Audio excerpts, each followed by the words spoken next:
Avvalgi videoda aytilganidek, rassom bu ikki o'lchamli tekislikda uch o'lchamli real hayotning illyuziyasini yaratuvchi odamdir. Buning uchun u rasm chizishning asosiy obyektlaridan, ya'ni nuqta, chiziq va tekislikdan foydalanadi. Ammo faqat shu obyektlarning o'zi uch o'lchamlik illyuziyasini yaratish uchun yetarli emas. Masalan, siz sharni chizmoqchisiz, lekin uni ikki o'lchamli figura kabi emas, uni haqiqiy uch o'lchamli ko'rinishda qanday chizish mumkin? Bu muammolarni hal qilish uchun rassomlar ikki badiiy vositadan foydalanadilar, ya'ni perspektiva va yorug'lik va soya effektlari. Bugun biz birinchisi haqida gaplashamiz. Perspektiva bu rasmga chuqurlik illyuziyasini qo'shuvchi vizual usuldir. Hozirgi kunda rassomlar asosan Renessans davri perspektiva modelidan foydalanadilar. Uni yana chiziqli perspektiva deb ham atashadi. Har qanday rasm chiziqli perspektivadan foydalangan holda diagrammani aniqlashdan boshlanadi. Buni ba'zan perspektiva apparati deb ham atashadi. Diagramma bu uch o'lchamli sahnaning ikki o'lchamli tasviridir.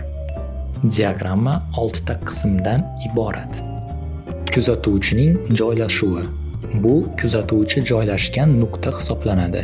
Kuzatuvchi rolida inson yoki kamera bo'lishi mumkin. Kuzatuv obyekti. Bu kuzatuvchi qarayotgan narsa hisoblanadi. Rasm tekisligi. Bu diagrammaning xayoliy qismi bo'lib, u real hayotda mavjud emas. Uni kuzatuvchi bilan kuzatuv obyekti o'rtasida joylashgan katta shisha bo'lagi sifatida tasavvur qilish qulayroq. Gorizont chizig'i. Bu bizdan uzoqda joylashgan, ko'zlarimiz darajasida o'tadigan va osmon yer bilan tutashayotgandek ko'rinadigan chiziqdir. Bu chiziq ko'rish nurimizning yer yuzasi egriligi bilan kesishgan nuqtalari natijasida hosil bo'ladi. Gorizont chizig'i har doim ko'zlarimiz darajasida joylashadi. Biz stulga o'tirishimiz, yerga yotishimiz yoki uyning tomiga chiqishimiz mumkin. Ko'zlarimiz qanchalik balandda bo'lishidan qat'iy nazar, gorizont doimo aynan shu darajada bo'ladi. Ulanish nuqtasi. Bu gorizont chizig'ida joylashgan xayoliy nuqta bo'lib, rasm ichkarisiga chuqurlikka ketayotgan barcha parallel chiziqlar aynan shu yerda tutashadi.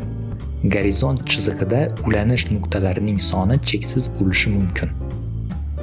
Ko'rish markazi. Bu bizning ko'rish diapazonimizning markazi hisoblanadi. Ushbu nuqta yaqinida joylashgan barcha obyektlar tabiiy, buzilishlarsiz ko'rinadi. Bizning ko'rish diapazonimiz shartli ravishda 60 gradus burchakka ega konus sifatida tasvirlanadi. Bu obyektlar buzilmasdan ko'rinishi uchun optimal ko'rsatkich hisoblanadi. Diagrammani tushunish perspektivani o'rganishni osonlashtiradi. Chizish jarayonida diqqatni to'liq diagrammaga qaratish shart emas. Uni qanday ko'rinishda ekanini va qaysi qismlardan iboratligini shunchaki xayolda tutish kifoya. Perspektivali rasm 1 nuqtali, 2 nuqtali va 3 nuqtali bo'lishi mumkin. 1 nuqtali perspektiva. Barcha chiziqlar bitta ulanish nuqtasiga yo'naladi. 2 nuqtali perspektiva. Chiziqlar ikki xil ulanish nuqtasiga yo'naladi. Obyektning realistik tasvirini olish uchun ulanish nuqtalarini bir-biridan uzoqroq joylashtirish tavsiya etiladi. 3 nuqtali perspektiva. Chiziqlar 3 xil ulanish nuqtasiga yo'naladi.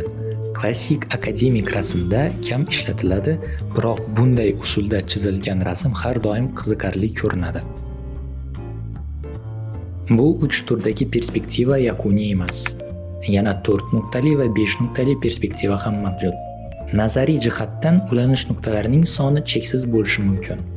Ammo amaliyotda 5 nuqtadan keyin shakllar buzila boshlaydi va undan keyin davom etishning ma'nosi yo'q. Chiziqli perspektivaning 3 ta asosiy qoidasi mavjud. Birinchi qoida.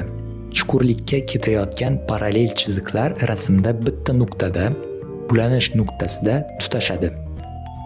Ikkinchi qoida. Barcha ulanish nuqtalari gorizont chizig'ida joylashadi. Bu chiziq esa kuzatuvchining ko'z darajasiga mos keladi. Uchinchi qoida.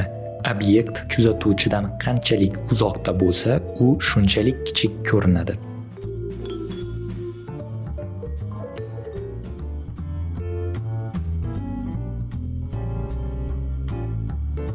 Kursimizda biz perspektivani geometrik formalar kontekstida o'rganamiz. Atrofimizdagi real dunyodagi ko'pchilik obyektlarni tarkibiy formalarga, ya'ni kub, shar va silindrga ajratish mumkin. Ushbu formalarning perspektivada qanday chizilishi va ularning bir-biri bilan qanday o'zaro ta'sirlashishini to'liq tushunish rasm chizishning fundamental qismi hisoblanadi. Chunki agar siz kubni to'g'ri chiza olsangiz, qolgan hamma narsalarni ham to'g'ri chiza olasiz. Rasm chizish amaliyoti va geometrik formalarning perspektivadagi o'zaro ta'siri teoriyasi juda keng mavzu bo'lgani uchun ushbu videoda vaqtni cho'zmaslik maqsadida unga chuqur kirib bormayman. Ammo bu mavzu keyingi bosqichlarda majburiy bo'lgani sababli men rasm chizishni o'rganayotgan rassomlar uchun zarur bo'lgan barcha teoriya tushuntirilgan leksiyalar playlistini yaratdim. Playlistdagi barcha leksiyalar rus tilida, ammo men ular uchun alohida o'zbekcha subtitrlar tayyorladim. Subtitrlarni Telegram kanalidan yuklab olishingiz mumkin. Playlist va subtitrlar havolalari tavsifda beriladi. YouTube'dagi videolarni o'zbekcha subtitrlar bilan tomosha qilish uchun qayerda ko'rishingizga qarab, telefon yoki kompyuterda bir nechta dasturlar kerak bo'ladi. YouTube'ning rasmiy ilovasi boshqa videolarga o'z subtitrlaringizni qo'shishni qo'llab-quvvatlamagani sababli kerakli videolarni yuklab olishimizga to'g'ri keladi. Agar videolarni telefonda tomosha qilishni afzal ko'rsangiz, YouTube'ning 3-tomon klienti bo'lgan NewPipe ilovasini yuklab olishingiz kerak bo'ladi. Darhol aytib o'taman, bu ilova Google Play Store'da mavjud emas. Uni dasturchilarning rasmiy sayti orqali yuklab olamiz. Shuningdek, subtitrlar bilan video ko'rish uchun MX Player ham kerak bo'ladi. U Google Play Store'da mavjud. Telegram kanaliga kiramiz. Avvalo subtitrlarni yuklab olamiz. Masalan, birinchi video uchun subtitrlarni. Keyin playlist havolasini nusxalaymiz. NewPipe ilovasiga kirib, qidiruv joyiga ushbu havolani joylaymiz. Shundan so'ng playlistdagi videolar ro'yxati chiqadi. Birinchi videoni tanlab, uni yuklab olamiz. Yuklab olish oynasida video sifati va saqlash joyini tanlash mumkin.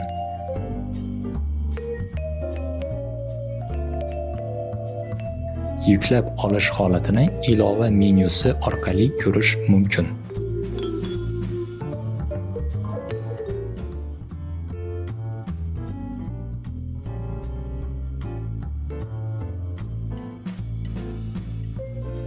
Video yuklab olingandan so'ng MX Player ga kiramiz.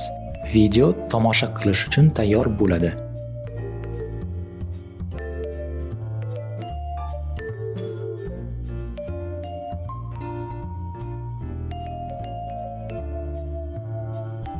Subtitrlarni qo'shamiz.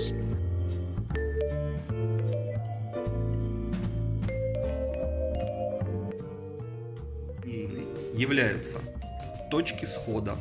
Это воображаемые точки, которые находятся на линии горизонта.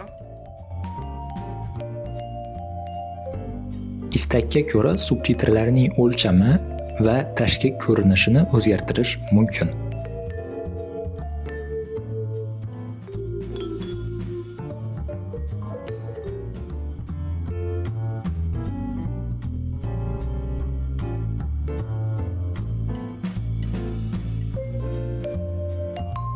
Kompyuterda leksiyalarni ikki xil usulda tomosha qilish mumkin.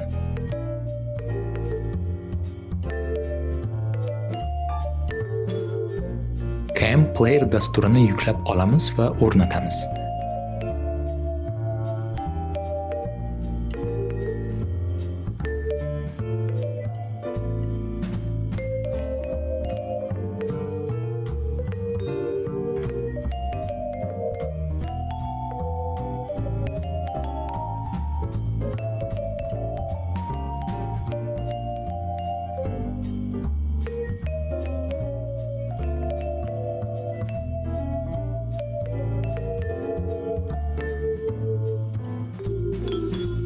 kerakli video havolasini nusxalaymiz. Keyin player oynasida Ctrl+V tugmalar birikmasini bosamiz, so'ng Enter tugmasini bosamiz. Kerakli video playerda ishga tushadi. Subtitrlarni qo'shish uchun ularni to'g'ridan-to'g'ri player oynasiga sudrab olib boramiz. Afsuski, Cam Player'da onlayn tomosha qilish vaqtida video sifatini tanlash imkoniyati yo'q. Shu sababli, agar videoni yuqori sifatda ko'rish kerak bo'lsa, uni Cam Player'ning o'zi orqali yuklab olish mumkin. Video yuklab olish uchun menyudan tegishli bandni tanlaymiz. Menda kerakli parametrlar allaqachon o'rnatilgan. Yuklab olishni boshlaymiz.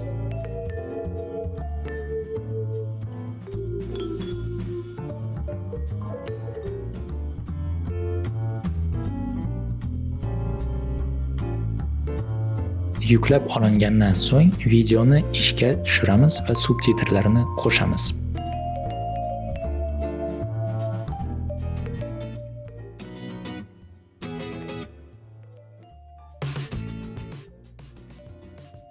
Друзья, всем привет! Сегодня у нас с вами первое занятие и первое задание. Мы сегодня будем с вами разговаривать о линейной перспективе.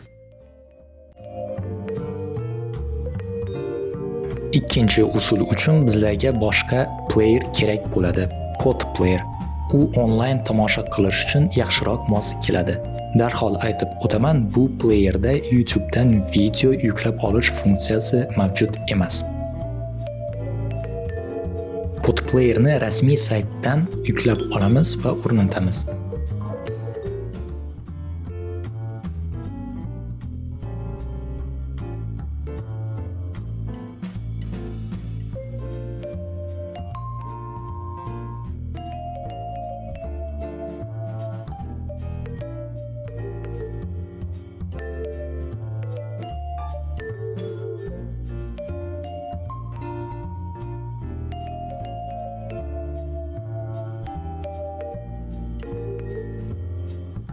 So'ng avvalgi usuldagidek Ctrl+V tugmalar birikmasini bosamiz. Player avtomatik ravishda havolani qabul qiladi va playlistdagi boshqa videolarni ham aniqlaydi. Ushbu playerda video sifatini tanlash imkoniyati ham bor.